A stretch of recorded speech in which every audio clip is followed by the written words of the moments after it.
Assalamualaikum warahmatullahi wabarakatuh. Halo teman-teman, di video kali ini saya akan membahas tentang menata otonomi daerah untuk rakyat. Sebelum itu, perkenalkan nama saya Nur Alia Putri Adelia dari Prodi 23 HTN1 NIM 74235233 Dari video yang telah dikirim oleh dosen saya terkait menata otonomi daerah untuk rakyat, saya menangkap bahwa kunci kesuksesan dari otonomi daerah itu dilandaskan pada kepala daerahnya yang memiliki integritas dan tanggung jawab yang tinggi. Dengan kepala daerah memiliki integritas dan tanggung jawab yang tinggi, kebijakan-kebijakan yang dibuat itu dapat dirasakan langsung oleh masyarakat. Nah teman-teman, perlu juga kita ketahui bahwa tugas dari kepala daerah itu yakni memimpin pelaksanaan urusan pemerintahan yang telah diserahkan kepada daerah. Dan yang kedua, yaitu menjaga atau memelihara ketertiban dan kesejahteraan masyarakatnya. Nah teman-teman, di Indonesia ini ada beberapa jenis otonomi daerah yang dibagi berdasarkan kewenangannya yang telah diatur dalam peraturan perundang-undangan.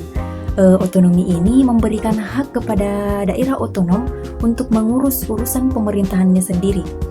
Nah, adapun beberapa atau dua jenis otonomi daerah. Yang pertama yaitu otonomi di tingkat provinsi atau daerah tingkat pertama, di mana kewenangan ini dipegang oleh pemerintah provinsi yang dimana mengurus urusan kabupaten atau kota. Terus yang kedua itu ada otonomi di tingkat kabupaten atau kota, di mana pemerintahannya dipegang oleh di mana kewenangannya dipegang oleh pemerintahan kabupaten atau kota, yang dimana kewenangan urusannya sangat luas dan juga bersentuhan langsung kepada pelayanan masyarakat. Seperti pelayanannya itu seperti pelayanan kesehatan, pelayanan pendidikan, dan juga infrastruktur lokal. Terus teman-teman, ada juga tiga asas yang dilaksanakan untuk menjalankan otonomi daerah. Yang pertama yaitu ada asas desentralisasi, di mana asas desentralisasi ini merupakan penyerahan kewenangan pemerintahan pusat kepada pemerintahan daerah. Terus yang kedua ada asas dekonsentrasi, di mana asas dekonsentrasi ini merupakan pelimpahan kekuasaan dari pemerintah pusat pelimpahan kewenangan dan kewenangan pemerintah pusat kepada gubernur atau bupati. Terus yang ketiga yaitu ada tugas pembantuan, di mana penugasan dari pemerintah pusat kepada pemerintah daerah untuk memberikan urusannya sebagian kepada daerah.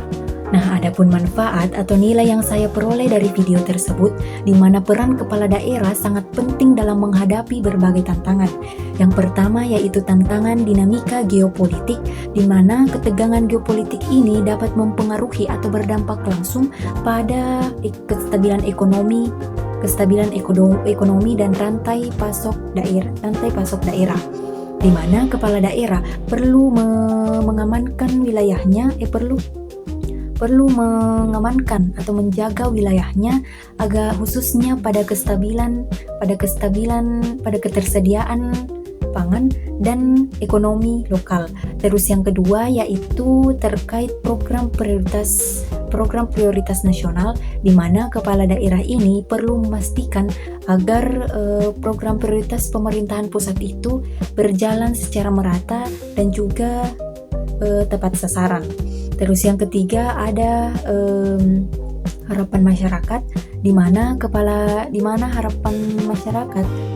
daerah perlu merancang solusi yang matang terhadap harapan-harapan besar masyarakat. Seperti harapan-harapan dasarnya itu seperti kesehatan, pendidikan, dan juga infrastruktur lokal. Di mana pemerintah juga diharapkan untuk membuka lapangan kerja agar mencegah terjadinya tingkat pengangguran.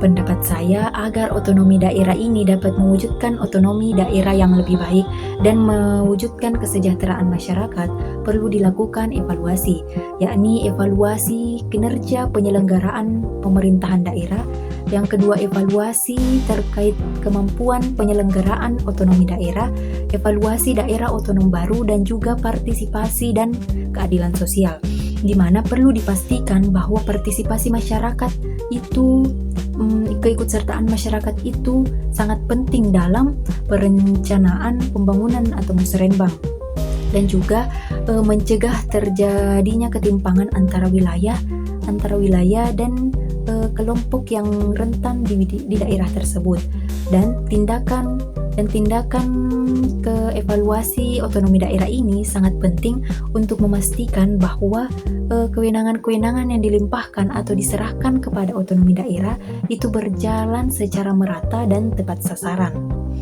Dan adapun kritik dari saya di mana fakta evaluasi saat ini hanya fokus pada pelaporan serapan anggaran dan juga pelaporan administrasi, bukan melihat dari dampak nyata yang terjadi di masyarakat, yaitu dengan menurunkan tingkat kemiskinan dan pengangguran, dan juga meningkatkan pelayanan publik.